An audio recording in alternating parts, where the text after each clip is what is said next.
Le premier facteur, c'est la mauvaise technique opératoire. C'est la raison la plus souvent évoquée pour justifier un échec d'une anesthésie. Mais cette raison est probable sauf pour les anesthésies tronculaires parce que les anesthésies tronculaires demandent une maîtrise de la technique. Pour les autres techniques comme une anesthésie locale, cette raison est peu probable. Le deuxième facteur, c'est la réinjection de la solution anesthésique au même endroit opératoire. Donc, on a déjà fait une anesthésie pour faire un traitement dentaire, mais l'effet de l'anesthésie est terminé avant la fin de traitement.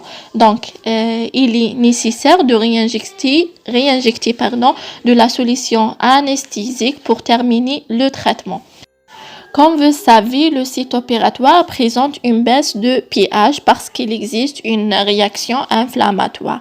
Et comme vous savez aussi, la baisse de pH provoque une résistance à l'anesthésie. Donc, ça ne donne une réinjection au même site opératoire, ça ne donne aucun effet anesthésique. Voilà.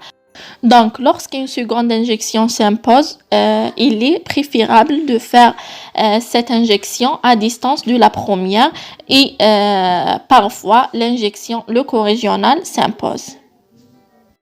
Ça veut dire on fait une injection locale mais à distance de la première ou bien une injection loco-régionale. Le troisième facteur, c'est la susceptibilité de patients. Cette raison est rarement prise en considération par nos collègues, malgré qu'elle est parfois la raison d'échec de l'anesthésie. Je vous explique ça. Certains patients, ils ont une résistance physiologique à la molécule anesthésique. Comment ça? Les études prouvent qu'il existe une forme particulière des récepteurs situés sur les canaux sodiques dits TTX. Ces récepteurs sont moins réceptifs que les autres à la molécule anesthésique. Et ça peut nuire la qualité de l'anesthésie.